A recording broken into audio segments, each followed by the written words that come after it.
தமிழ்நாட்டில் காவல்துறை சுதந்திரமாக செயல்பட்டு வருகிறது என்றும் கடந்த அதிமுக ஆட்சியை ஒப்பிடும்போது கொலை போன்ற குற்றச்சம்பவங்கள் 6% அளவிற்கு குறைந்திருப்பதாகவும் முதலமைச்சர் மு.க.ஸ்டாலின் விளக்கமளித்துள்ளார். சட்டப்பேரவையில் நிதிநிலை அறிக்கை மீதான விவாதம் நடைபெற்று வருகிறது. நேரமில்லா நேரத்தின் போது சட்டம் ஒழுங்கு பிரச்சினை குறித்து பேச அனுமதிக்க வேண்டும் என்று அவைத் தலைவரை எதிர்க்கட்சித் தலைவர் எடப்பாடி பழனிசாமி கேட்டுக்கொண்டார். அவருக்கு அனுமதி அளிக்கப்பட்டதைத் தொடர்ந்து பல்வேறு குற்றச்சாட்டுகளை பழனிசாமி முன்வைத்தார். அதன் பின்னர் அதிமுக எம்எல்ஏக்கள் வெளிநடப்பு செய்தனர். பழனிசாமியின் குற்றச்சாட்டுகளுக்கு பதிலளித்து பேசிய முதலமைச்சர் மு.க.ஸ்டாலின், தூத்துக்குடி துப்பாக்கிச்சூடு சம்பவம், சாத்தான்குளம் சம்பவங்களை மறந்துவிடக்கூடாது என்றார். தாம் பேசும் பேச்சை தைரியம் இருந்தால் கேட்டுவிட்டு செல்லும்படியும் கூறினார். உங்களை பொறுத்தவரையில் டிவியில் பார்த்து தான் தெரிந்து கொண்டேன் என்று சொல்வதற்கு நாங்கள் தயாராக இல்லை. பேரத்தலைவரே, தைரியம் இருந்தால் நான் பேசும் பதிலை கேட்டுவிட்டு போக வேண்டும். உங்களுக்கு தைரியம் இருந்தால் தைரியம் ஓடுறீங்களா? சேலம் சரித்திர பதிவேடு குற்றவாளி ஜான் என்ற சாணக்கியன் கொலை செய்யப்பட்ட சம்பவத்தில் உடனடியாக குற்றவாளிகள் கைது செய்யப்பட்டுள்ளனர் என்று முதலமைச்சர் சுட்டிக்காட்டினார்.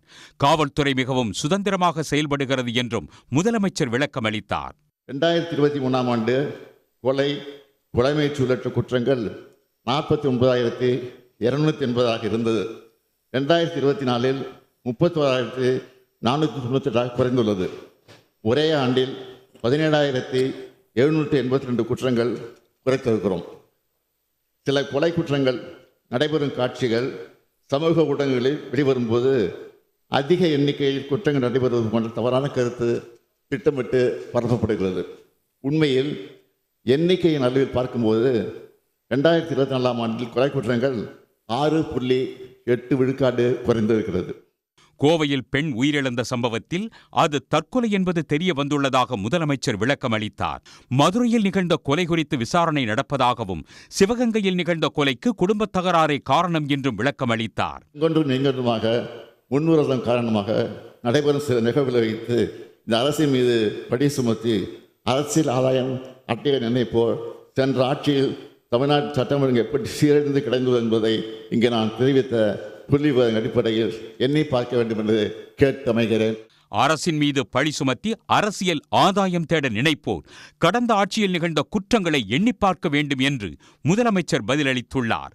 இதனிடையே அதிமுக உறுப்பினர்கள் சட்டப்பேரவையில் இருந்து வெளிநடப்பு செய்தனர்.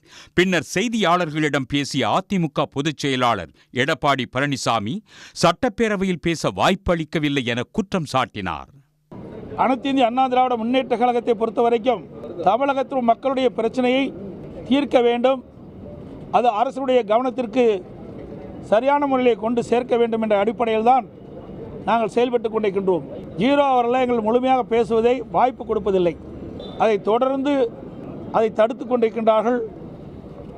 அதை கண்டித்தான் இன்றைக்கு வெளிநடப்பு செய்திருக்கின்றோம். ஒப்பிட்டு பேசுவது முறையல்ல. குற்றம் நிகழாமல் பார்த்து கொள்வதுதான் அரசினுடைய கடமை.